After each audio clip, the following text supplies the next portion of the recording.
Uh, I have written this talk. It's called Lessons Learned Building the Ultimate AI Bug Reporter. It's our journey of the last 12 months and where we started and where we came to. And the way I've structured the talk is I want to talk through the dilemma that we had and see where you guys sit in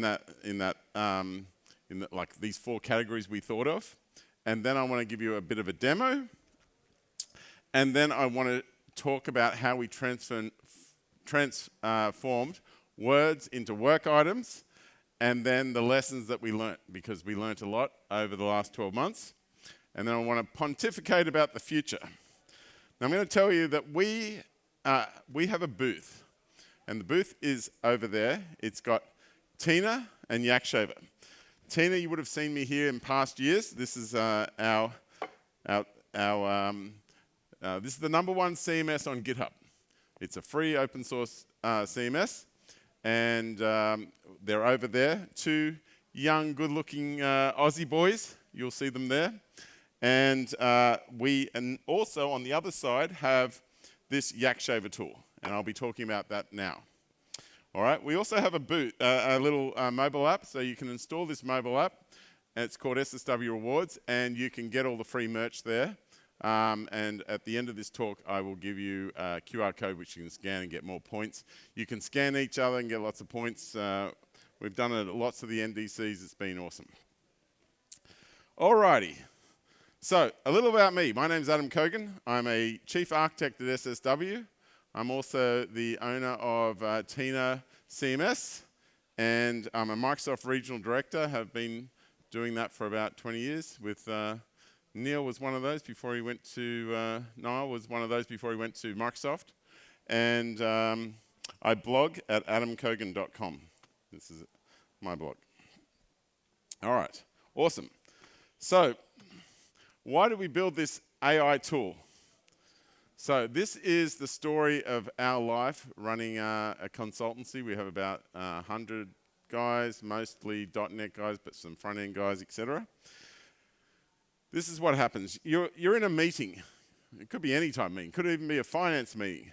You are trying to achieve the certain things in that meeting. And as you're doing something, maybe you pop open a browser to do something, some bug you notice. Could be a bug on a page, which is obvious. Could be, a password problem. Could be anything. What do you do when you notice in front of everybody in the meeting, could be 5 people, a bug? So I think you have 4 classic options. I'd love to know where you say. Some people see a bug, they're in another meeting, they ignore the bug, move on. The good thing is there's no interruption, the meeting keeps going. If everybody ignores it, you're going to have some problems. That bug just hangs around and somebody else will hit it and it'll be another problem.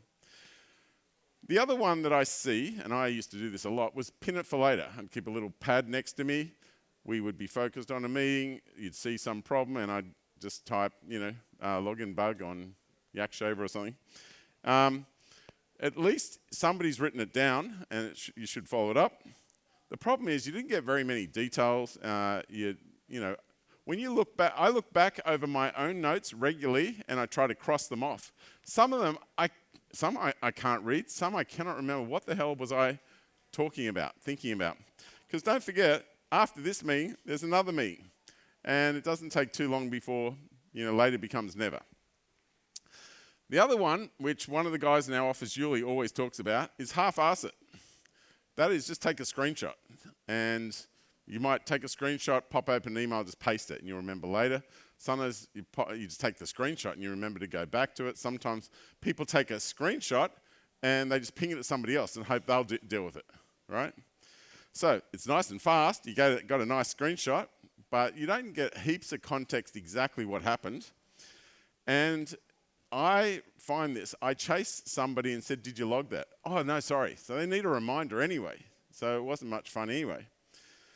The other one is stop.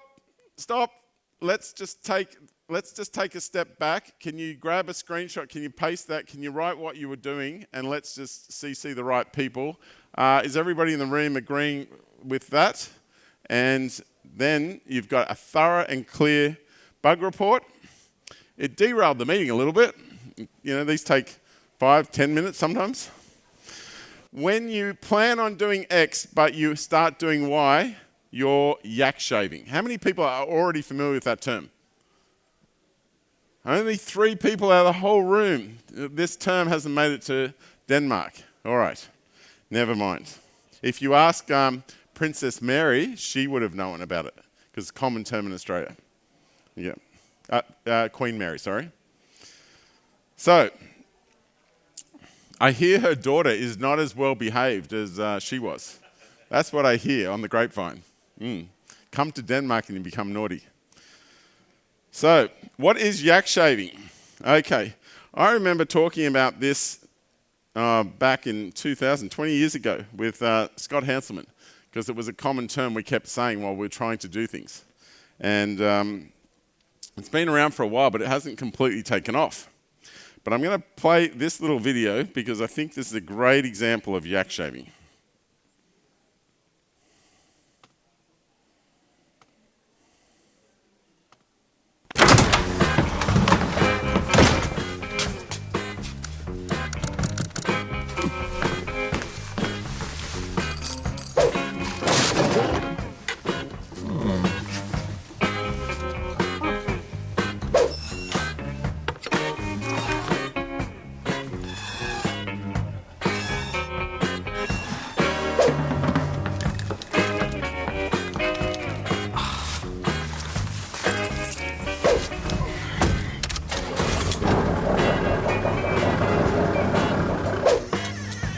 Replace that light bulb in the kitchen?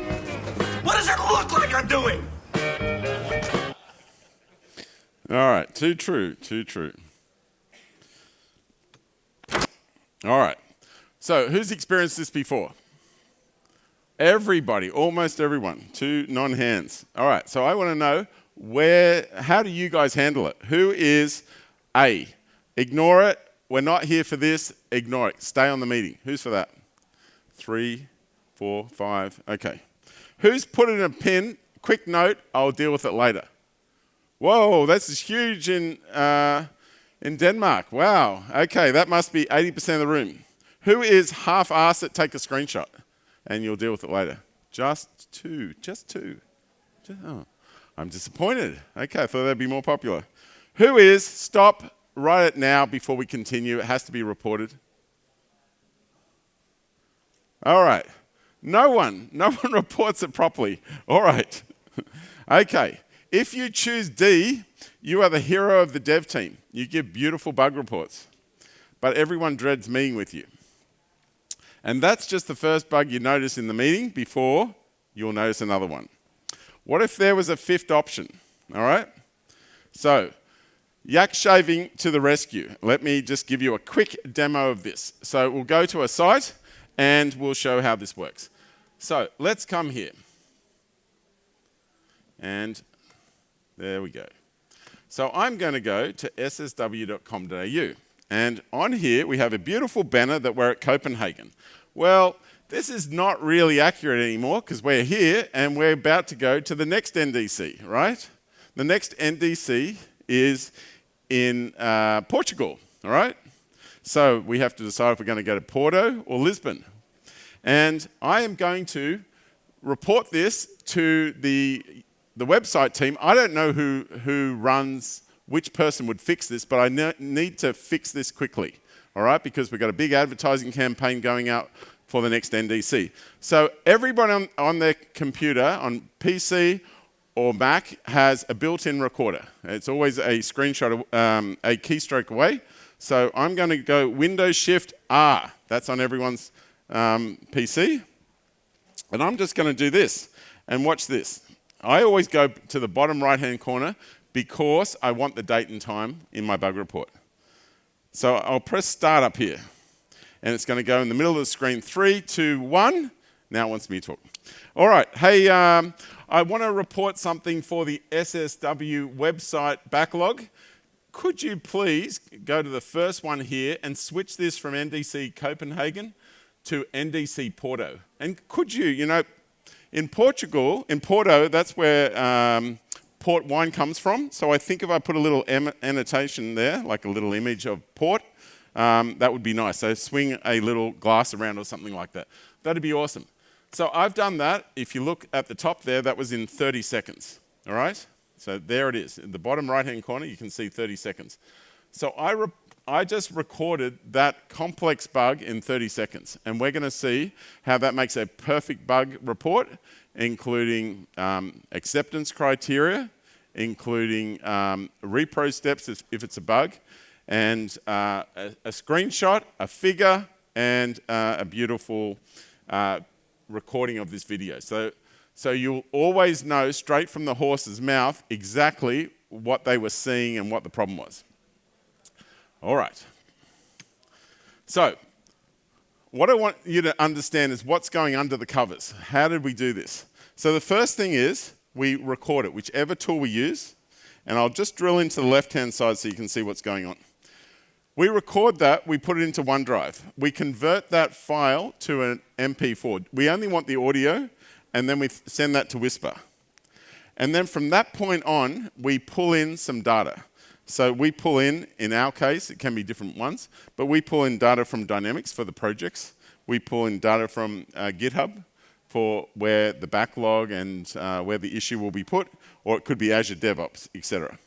Then we infer what the user's intent was, the different terms I used, and then we check the confidence, and we're trying to work out, first of all, are they trying to send an email to someone, or are they trying to put something in a backlog?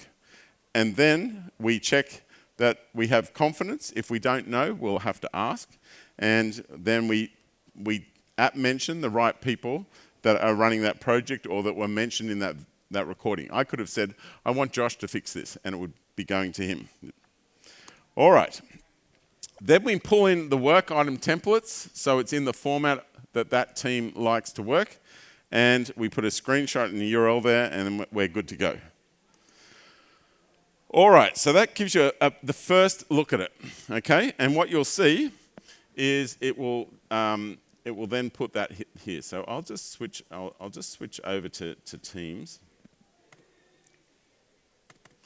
So the way we do this is we have this. So the first thing that it does is it says, I've received your yak now, your recording. And then it will create that yak shave, and then we'll see the issue there. So I will just press open, and it will open 1,000 tabs for me. So there is the report. So you'll see all the stuff we want: the screenshot, the acceptance criteria, the banner needs to be updated to NDC Porto. We want the click-through to go to the correct URL, an animation of glass, port wine, or something added. Right? So you can see very quickly that wouldn't have derailed any meeting, and you've got a perfect bug report there. Can you guys write bug reports as good as that? It's got my name on it, so it's all, and it's mentioned the people that run that project, so they've got it too. Okay, by looking up Dynamics. All right. So let's continue. You've had a quick look at that. Now you can open that work item and like it, or check the title is correct and things like that. Or you can move it to another repo if you didn't like where it went, or you can press close and it will kill it. If you move it, that move button is pretty cool. It can actually move it from GitHub issues to Azure DevOps work items or around the place. It's pretty cool. So, and I should be clear, when I'm not here to sell this to you. Anybody that's in this audience, if you email me today, we will give you 6 months on Yakshover. So the reason, like I've spoken before on Tina, and we give that away for free. We don't give this one away because obviously it costs to run the AI tool, okay? So, I thought this was really funny because once we released it in our company, so there, I'll just go back to this guy. Let me just go back to here, and I'm just going to type here, leaderboard. Right? And this will show you, just inside our company, all the people using it right now. Okay? So you can see lots of people are using it all the time. Okay. So it's regularly getting use. But when we released it, everybody reported bugs in different ways. But generally in our company, we report them fairly similar. So I got a friend, Troy Hunt, to just have a go at it and see. And he works completely different. And I'm going to show you what he does. This is kind of how Troy complains about things. He's a professional complainer, so watch this.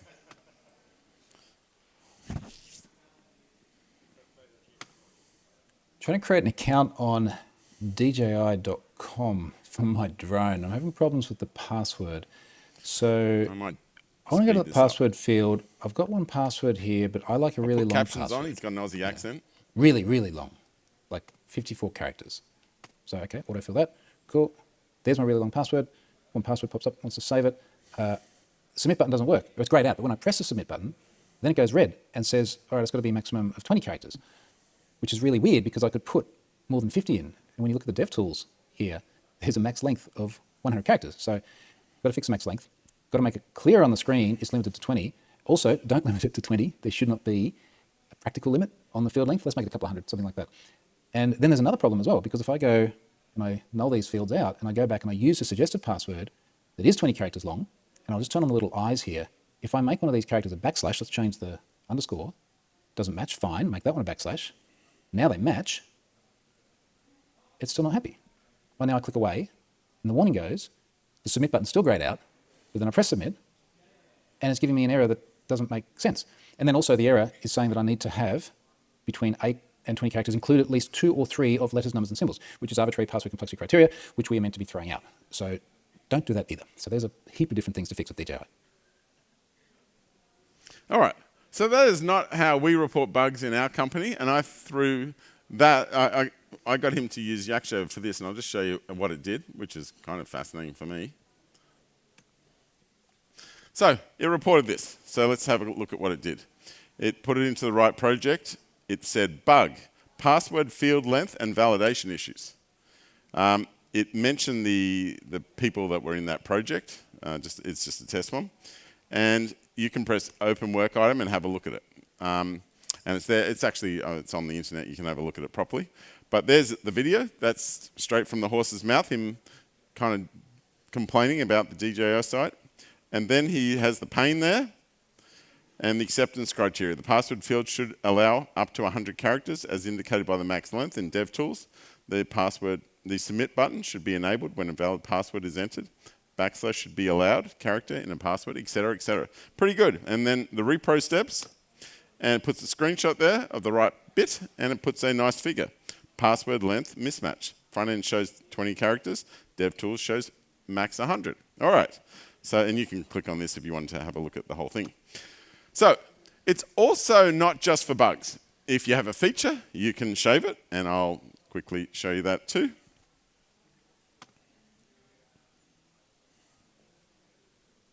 I've got a new feature request for the Yakshover leaderboard. So in Yakshover, when you open up the... So this is Yuli and I just sitting together looking at this. And then we decided we would, Yakshave an improvement to that leaderboard. I've got a new feature request for the Yakshover leaderboard. So in Yakshover, when you open up the leaderboard here, it just says the number of shaves. What it would be cool is if it actually broke that down by number of bugs versus number of features, because then you can kind of see the people who are finding problems and the people who are having ideas. Yeah, and there's always a big discussion, is that a bug or a feature? So if Yakshover can do that, people are going to love it. Yeah. Now notice on the right hand side, this is just something we've mocked up with V0.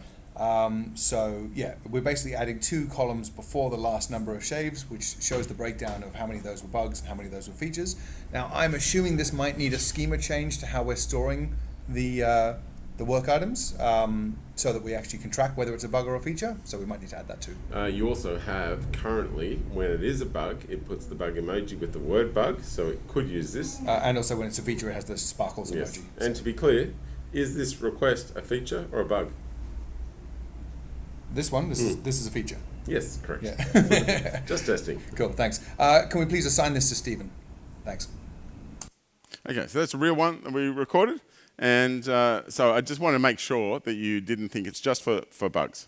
And this is what it looks like. It says, puts in the right backlog, which is Yakshover, breakdown leaderboard by bugs and features. So it knows exactly what you're talking about. And see, in this case, it assigned it to the person he mentioned, Stephen. All right? All right, so good. And this is the entire thing if you wanted to look exactly what it said, but it was very clear. The leaderboard should show 2 new columns before the total of shaves, one for the number of bugs and one for the number of features. All right, and it goes on. It puts the screenshot of what we were talking about, but we were just having a chat, and then we go, oh yeah, let's send this on. Oh, and I should tell you that the entire Yak Shaver product was built on itself. So it was all built. Every feature we did was yak shaved. So let's move on. So I just want you to understand the things that I didn't need to worry about. You don't need to worry where's that backlog. Like we have we have 100 people but 12 products. So I have to be aware of which one that, and if I don't really know who runs that team or who's in it, it becomes hard. Who should be app mentioned? Who should be CC'd? What is the work organization's template? What's the core issue? I spend quite a bit of time on getting my subjects in emails right, or the title in a bug. I want it to be crystal clear. I even put an emoji on all the issues I raise. What's the acceptance criteria? Lots of devs don't do that. Sometimes people just take a screenshot and email it to you, and they just write bug. They don't write which project, how they did it, etc. And they forget the URL of the page they're talking about. So none of those things you have to worry about. And repro steps. So we started looking in how much time does it take to flesh out a bug? And we started just asking each dev, how long do you think it takes to do a bug? And then we started doing a little bit of research. There is a lot of research on the internet of people studying how long it takes to do a bug, which includes clarification. So you can create a bug, and then you have to go back to the person who submitted it and try to understand what they were talking about, how they did it, etc. And if you look at all the research, it says 15 minutes to 3 hours. Everyone's got different results from their tests. We've got the whole thing here, and you can read it. But we're calculating on average 30 minutes for a bug report, including the back and forth.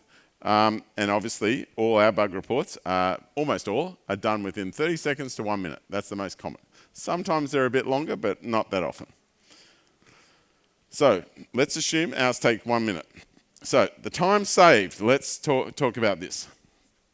Now, I've done this in Aussie dollars, but you can multiply that by the rate of the developer. Don't forget, we only charge like $100 in Australia. I know you Danes are a lot wealthier and charge a lot more, but these are the calcs.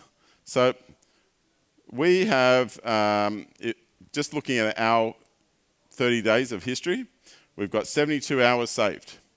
And then we started putting the numbers at the top.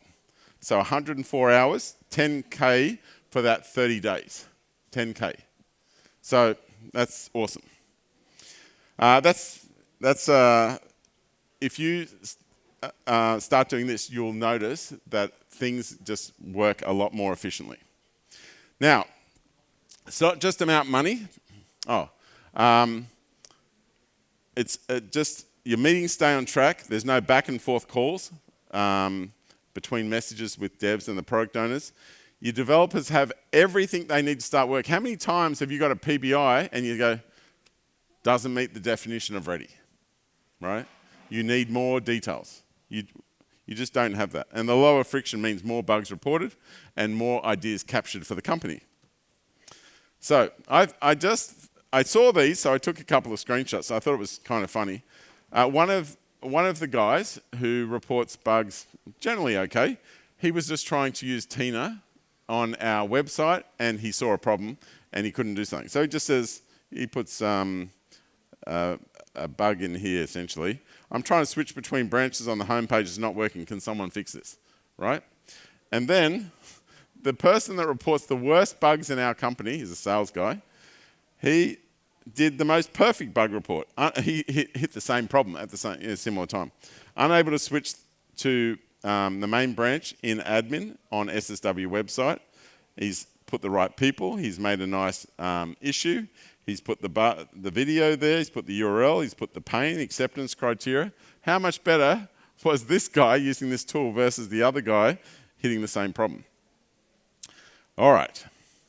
So now I want to talk about the lessons learned building this AI, because we spent a lot more effort doing this than we thought. So the 10 lessons learned shaving this beautiful yak. All right. Now, I'll start it off by how it started. This is how it started. We have these brainstorming days where all the officers fly to one office, and we do this 4 times a year. And everybody is just working for one day in teams on different things that they just want to try, right? We've been doing it for forever, and it's really helpful. So if you, I think it's one of the best things we've done. I've just put a little link here, how we run our brainstorming days. And if you ever want to do it, you can have a look at how we run this. And I've just listed the whole kit and caboodle of how we run and how we vote on ideas, etc. It's really useful. So let's have a look at this. One of the guys put in here, I want to build an AI task router so we can stay on target. And, the pain is this. And then I'll give you a little bit of context. My phone has this ringtone. I've always had this ringtone on my phone.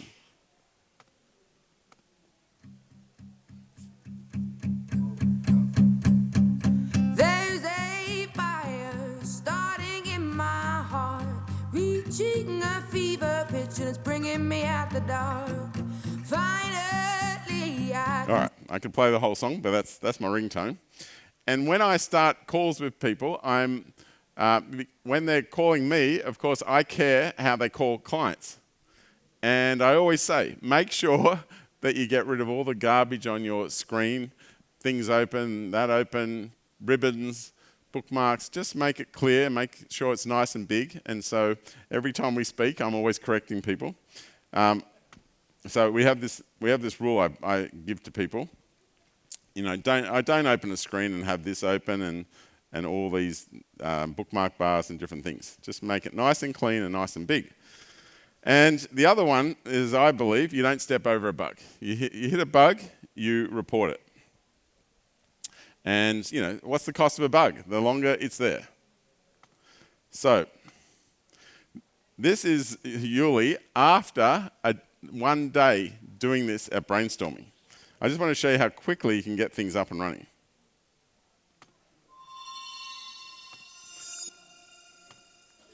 Okay, hi everyone. This is just an internal video, but we record all our internal meetings. Team Yak Shaver. By the way, sorry, I just renamed the team. I haven't told you guys yet. It was Quick Tasker, and then it was Task Yeeter. We've been through some iterations. So now we're Yak Shaver, and we are the Cyberpunks.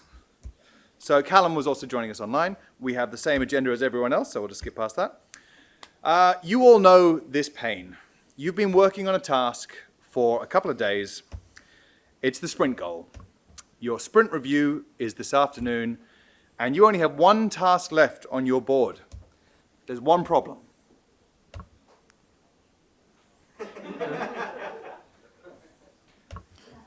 Right. So the one task left, if they need to contact me, right? Just to test that video so their whole sprint is done.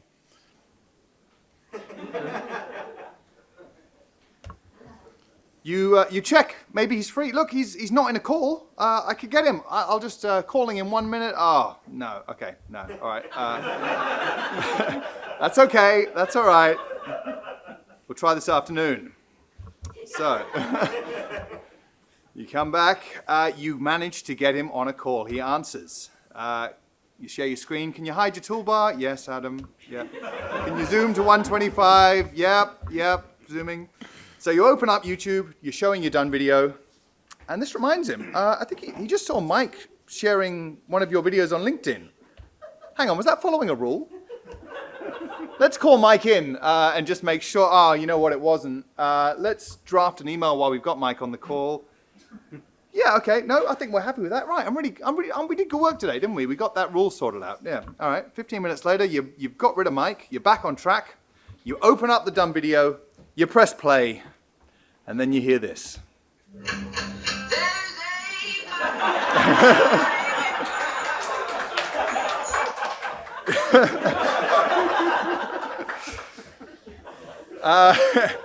Anyone ever had this experience? Yeah. Where's Piers? Where's Piers gone? Yeah. Are you okay, man? Was that triggering? So this is. Anyone know what this is called? This problem? Yeah, it's shaving the yak, right? It's in the name. So. All right, so he goes on and then he does a demo. And my point is, in that one day, they built Yak Shaver, all right? And then we spent the next year getting it from 80% to 95%, and we'll be talking about that. All right.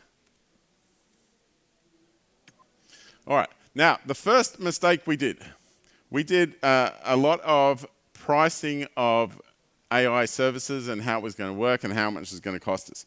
If you look at this graph now, we started around here, I think. See this, the pink one, that's GPT-4. Look how fast the pricing is coming down. And you should see on the left hand, on the x-axis, x-axis? Y-axis. See it's logarithmic? So it's really coming sharply down.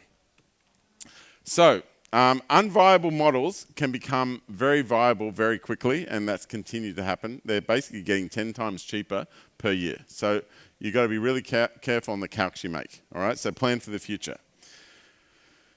The POC, which looks done, is way better than you can ever do without AI tools, obviously. Way better. And LLMs, since they aren't deterministic, it's very hard to get the final bits right. So expect, 90% acceptable output. You'll never get 100. So that's important to do. And build benchmarks, iterate, watch the trends. We had a whole lot of this going on. And obviously, hallucinations are a big thing. If you want to drill into this a little deeper, there's a couple of guys on our booth. They were involved in this one and how we handled hallucinations to basically get rid of some major problems we had. All right. So how do we get the users' recordings? Well, this was a big discussion. We want them to talk at their computer and us to record it. So we originally thought this almost happens in meetings. So it's got to be a Teams, something to do with Teams. You record it in a Teams meeting, that would do it. But there are the odd cases where people do record solo. That didn't seem to be as important to us. In the end, that's been a major one. Lots of people are recording bugs by themselves all the time now. So we didn't know standalone versus a browser. Which way would you go? Build an exe or do a browser extension? In the end, what we did notice, people, after they start recording it a lot, they want keystrokes. They want shortcuts. And the only ones that had shortcuts were the Windows tool, the Mac tool, and Snagit and other exes, essentially. Browser extensions and Teams don't do it. So our first idea was, you're in a meeting, you add in a new person, like a bot, and now it's listening, and then it does the work, right? So that didn't work. It didn't work really because there's a lot of work in getting permissions. You can't just call somebody up and they just start recording your call without you knowing. Okay, so that didn't work. Then we decided, what we're going to do? We're going to have an AI that's monitoring all the Teams messages, and we'll pick up when they're talking about a feature they need, right? If they're talking about, oh, look, this doesn't work, we will work that out and do it that way. So we needed access to all the meeting metadata, and we could, CCing the attendees. There's no latency at all because we had the recording straight away. That was good. It's ended up being only workable for large companies who have an expensive enterprise Teams plan. And this was the one that everybody couldn't get past. It was always listening. It had an ick factor that nobody was very happy with. So we killed this. Okay, and also it only worked in Teams. So the final solution that we landed on is we would just get the recording from OneDrive. So they record it wherever they want, and whichever tool, and then they put it in there. So nice and simple. There's many recording tools. The only thing they need to do is whatever their preferred tool is, they put the the OneDrive link in where the recording goes, and that's good to go. The problem is just an experience problem. When I recorded that before and gave you a demo, I had to wait for OneDrive to kick in and take it. So it feels like it's not doing anything for 30 seconds, 1 minute, or whatever, until that file comes onto OneDrive and we see it. So so that sucks. The other thing that took a lot of time was the auth grind. It was a lot of work, all these errors, endless. It was a massive time sink.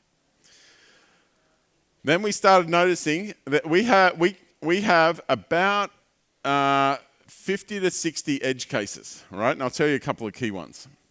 They are, people will start recording and then they're not happy with their recording. They go bugger it, cancel. Sometimes they just cut the call midway. They all behave differently. So we had to start working out what is, that appears to be cancelled. So we say, it sounds like you cancel that shave. Do you want to continue or cancel? Okay. The other thing is sometimes they're talking about two different projects at the same time. We never really envisaged that idea. And so what we do, if we're not 70% or more confident, we put the top two that they were talking about at the top and let them choose whichever project they're talking about. Most companies have just a bunch of projects, so that works pretty well. All right. So it'll say which project. Now, if you say Steve and there's a few Steves, it will say which Steve. Same disambiguation. So, you've got multiple Jacks. Which Jack do you want to email or at mention? Similar, we've done a lot of these similar AI solutions that use like what we did in Yakshaver on the project. One was for Australian Payroll Association, and basically you can ask any question that you want on any payroll. So, and that works amazingly well. We also did it for some French companies, and essentially people don't always ask the question the right way. So for example, if you're a casual worker, you don't get leave. But people don't, like whether you're casual or part-time, they're kind of just conflated, even though like versus a full-time or a contractor. So if somebody says something like, do I give casual workers penalty rates on their leave? Well, you can't have leave if you're casual, so they must mean part-time. It's a common mistake. So do I give part-time workers penalty rates on their leave? So we just rewrite their questions as soon as we pick up all these errors. The same thing with kind of what we did with Yakshaver. We get the recording, so I recorded it, we get that, and then we modify the script, and then we pass it on to the next step. All right, so I think that's important. So we call it scrubbing, okay? So there's an example. In this particular one we did for Australian payroll, we found 15% of people were using the one term incorrect for another term. And so we'd fix it so they get the right answer. The other thing that we then had to do was, it was designed that you just put Yakshaver there, and when you recorded a bug, it would just do it. But sometimes people wanted it turned off, or they wanted to always ask. So we added this on, ask, off, those ones, to the commands in Teams. I just showed you the leaderboard one before. All right. So product owners mostly just want it on. Salespeople want it to ask, and video guys, they want it off until they want it turned on. Then we set up a way that you could put all your company-specific lingo in there, all the special things, all the different terms you use for people and their names is another one. Sometimes, the guy's name is actually Ulysses in the thing, but everybody calls him Yuli, and so we just added an extra column in the user table and put all what they're called. Sometimes people say Jack Shaver instead of Yak Shaver, and we combine all those together. So the video recording goes, we do the whisper stuff, then we throw in all the extra context from the company, and then we do a new transcript, which is all cleaned up. All right. So now, then we did a portal. So we did a nice little portal so you can see all the recordings that you're doing, all the bugs you're reporting. You can see what you're doing, how many shaves you're doing each month, etc. This is real data. And then you can click on the My Shaves there, and then you will see that. I'll just go to Yak Shaver just so you can see it. Yak Shaver. yakshaver.ai, and if you come into the portal, where is the portal?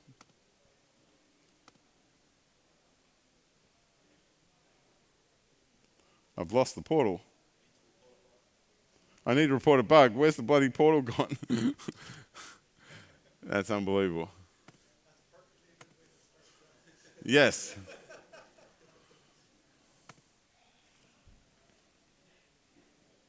Oh, goodness gracious.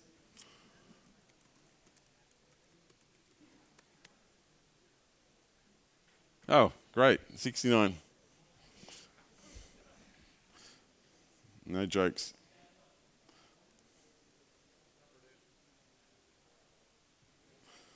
Oh, goodness.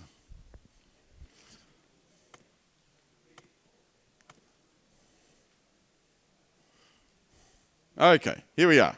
So we're into the portal, and you can see all the stats, where you are on the leaderboard and different things, and all your shaves that you've done, and onto all the different backlogs and stuff like that. All right, it's awesome. All right. So, now the code base. The code base, we really had to work out how much prompting were we going to put in the C# code, and how much were we going to be rigid.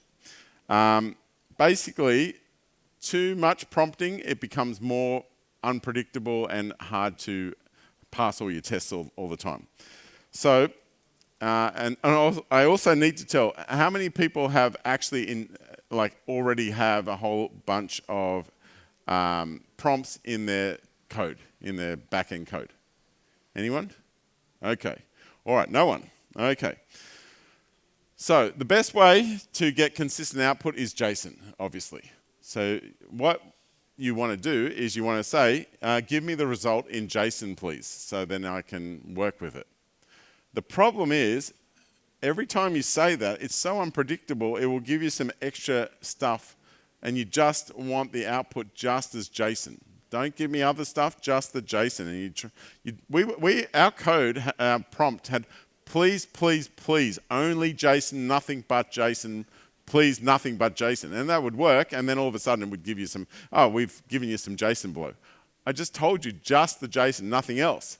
And it's very annoying. Anyway, the solution that ended up coming out, which couldn't have come out earlier for us, and wasted a lot of time, is structured JSON outputs. That's what you need. If you're not... Is this not working over here?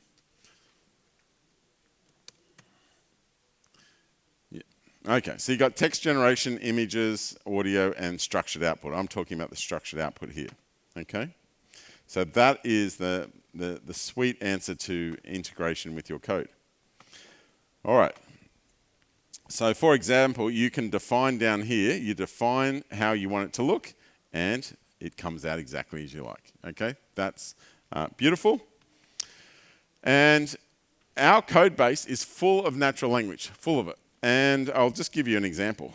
And I do find it funny that there's even comments here. So someone's put a comment here. I think our comments here are AI generated. So if you want to know what it's doing here, it's something to do with getting the right image. You know how we put an image? But we have to be very careful when we take that image, because we want it to represent the main thing that they were talking about. So the AI has put here, identifies the key moment in a transcript where the user references the screen, extracts the start and end and the exact second of the moment. Like, this is barely English. I'm not really following what it's saying. But you can read the prompt down here, and it says, analyze the following transcript to identify the most significant moment when the user is referencing the screen to explain the core of the task. And then it then says, look for moments where the screen is explicitly referenced, e.g., as you can see here on the screen, or I'm looking at blah here. And so there's lots of this just to get that right screenshot. And if you look at the very top there, this is the actual structure. So you have the back end, Yak Shaver. See features, prompts, infrastructure, OpenAI. Can anyone tell what style of software architecture that's using? No? No takers? Okay. So we list all the different architectures and we make this decision at the beginning how we're going to structure each project. And we do most projects in our company with clean architecture. That's our preferred way, but there's also vertical slice architecture, modular monolith, microservices. We do modular monolith quite a bit, actually. But here, we made this architecture decision tree to help the engineers kind of make the same decisions. But essentially, when the requirements are pretty uncertain, which is when you're building your first AI project, we went down the vertical slice architecture route. And that's why when we go back to it, if I go back a screenshot, you will see, they're all living under features. So each feature is there. So prompts, and then another one is leaderboard, etc. All right, cool. Okay. So the journey to an AI agent. All right. Now, this is where we really use up some time and money. All right. All right, so what's next for the next yak shave? See, this is going to be the most beautiful yak of all. All right, we're going to build the most beautiful. So what is next? So we mostly developed for GitHub and Azure DevOps because they're the most common ones we see in Australia. Very Microsoft orientated. I should say, I heard that Denmark government got rid of Office and M365 and all that stuff. You've gone to LibreOffice. Do you hear that? It's big news, yeah. Like, who's used LibreOffice? 2 people, yeah. How are you feeling? Still okay? Yep, it's all right? No. How are your politicians going to get any work done? They don't, okay. All right. Yeah, that's right. But all our public servants have all the Microsoft tools, Azure, they have everything. I don't get it. You guys are like so wealthy. Why would you get rid of all that? Donald Trump doesn't own Microsoft, So a lot of people use different systems. So who uses GitHub Issues? Okay, so probably a quarter. Who uses Azure DevOps? Oh, almost half. Who uses Jira? Whoa, even more. So just maybe 60%. All right, so there's lots of others. Did I miss any big ones? No. So obviously, Jira comes from Australia. It's huge. So everybody's asking us for Jira. We have to do that. Plus, people are using these systems in different ways than we expected. So there's no one size all. What do we do about it? What should be on our roadmap to fix this? What should be on our roadmap? Android. How do we fix this? We've got to then code up Jira, and then we've got to code up Monday, and then what's the other? We've got to probably support your open source Libre stuff. Does it have a backlog?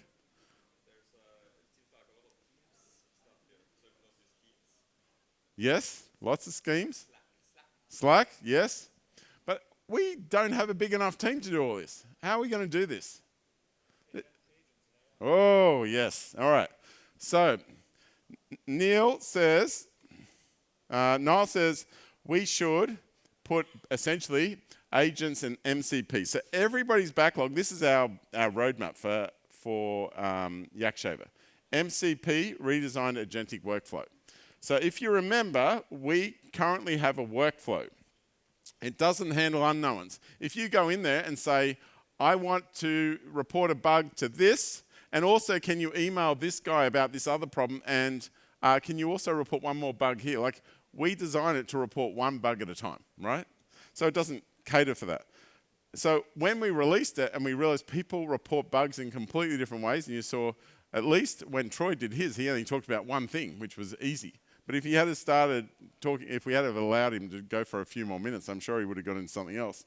So we had to release exactly a nice way of recording bugs. But this isn't a great way of telling people, you know, mention the project, mention this, mention that, you know, detail your bug reports, etc.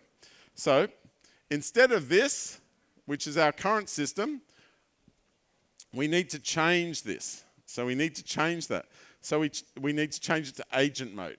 And agent mode will mean that we go through, it will work out what tools, select the tools, plan, and then it will do the right thing. Now, if at that point it will work out, am I done? And it will go back. And when it goes back, it has more knowledge, so then it'll do the next action that it's trying to do. Now, if you think about it, see this plan? Most of the time, the plan will look exactly like this. That will be the most common scenario. But it could be anything. So basically, that plan will live inside here.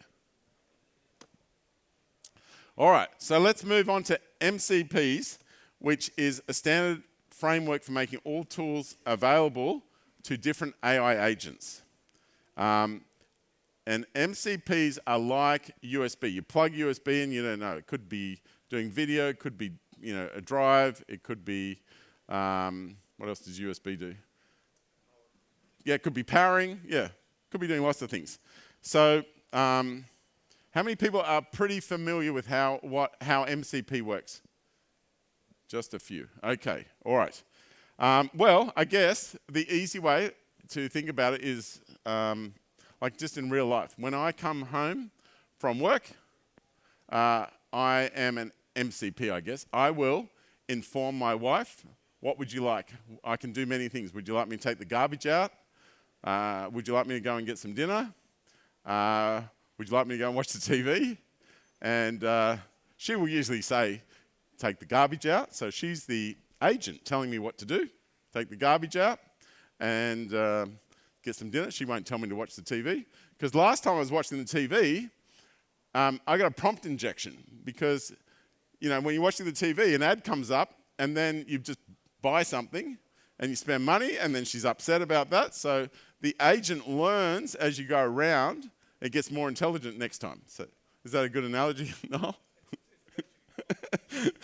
But that's kind of how they work, all right? So the MCP announces what it can do, like Jira has an MCP. It announces what it can do, and we can plug into that. Now, I want you to see how quickly, this was just one of our brainstormings 2 weeks ago in Sydney, in Melbourne actually. So the guys wanted to try MCPs, which have just come out. How does it work? So all these tools now are configurable with MCPs. The AI behavior is configurable with prompts, and we have that in our code. And then Yakshaver will allow people to define their own use cases. This will be very similar to how you end up making tools in your company. So let's have a quick look at what they did. Hold on, I think that's an ad.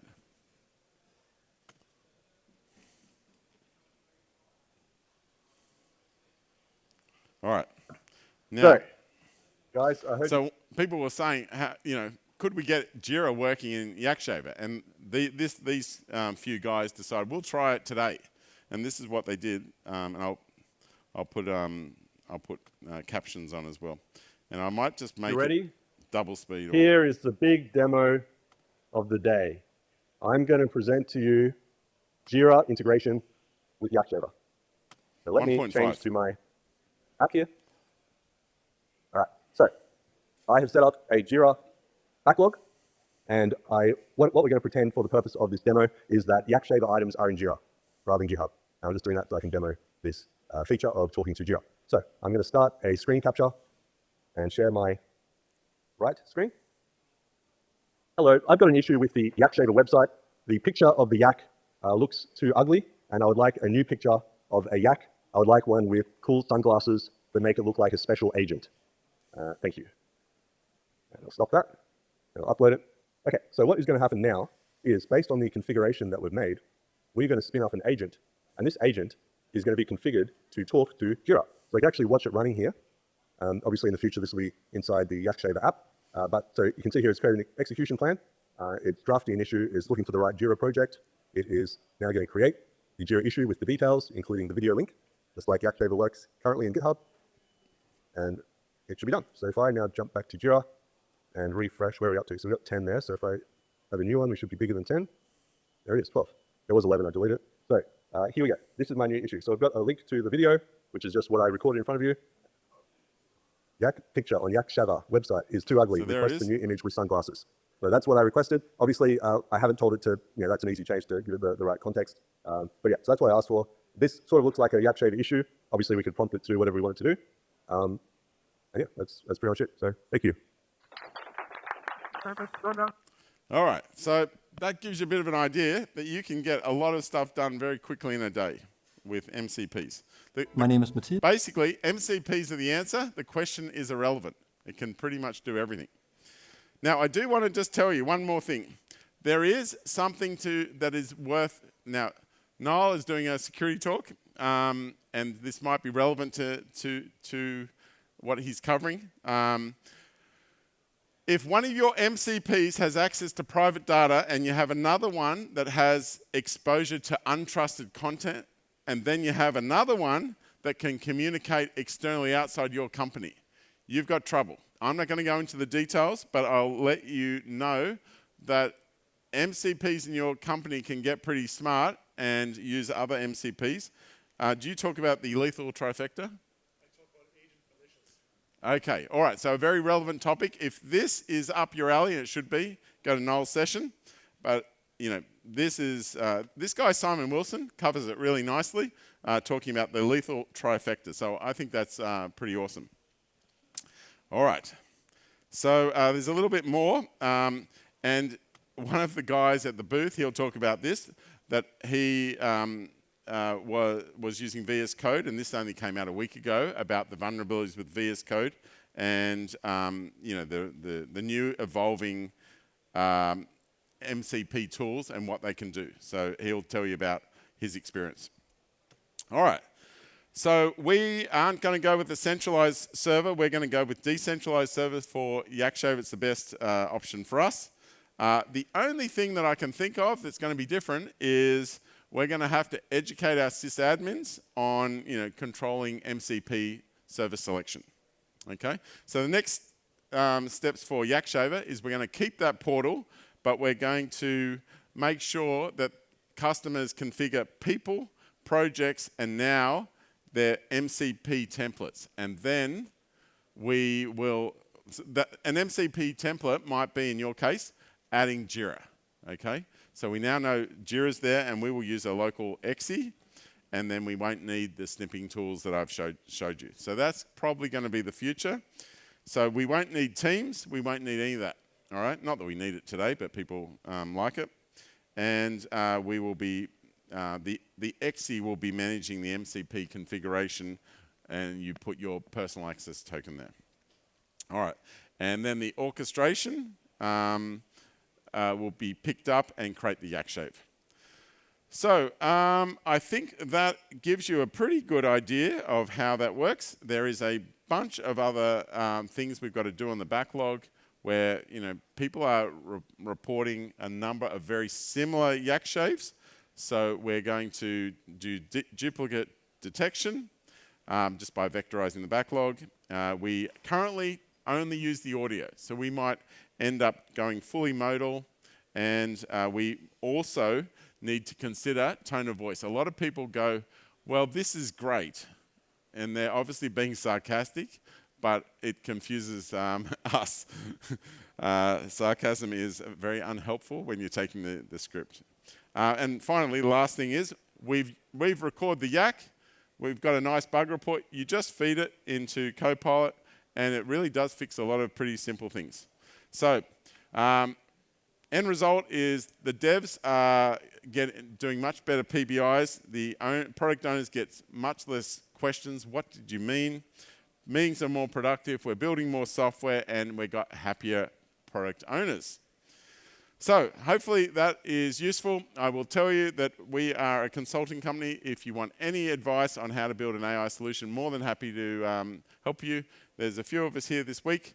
We'll talk about anything you want. Our specialization is obviously the Microsoft stack and OpenAI, but we've used many others. So there's my talk. You've seen a demo. You've seen how we built our Yak Shaver and the problems that we had and what we're doing next with MCPs. You can scan this code and you'll get 1,000 points and be able to get some of these cups and different things. Thank you very much for coming to my talk, and I will see you next year.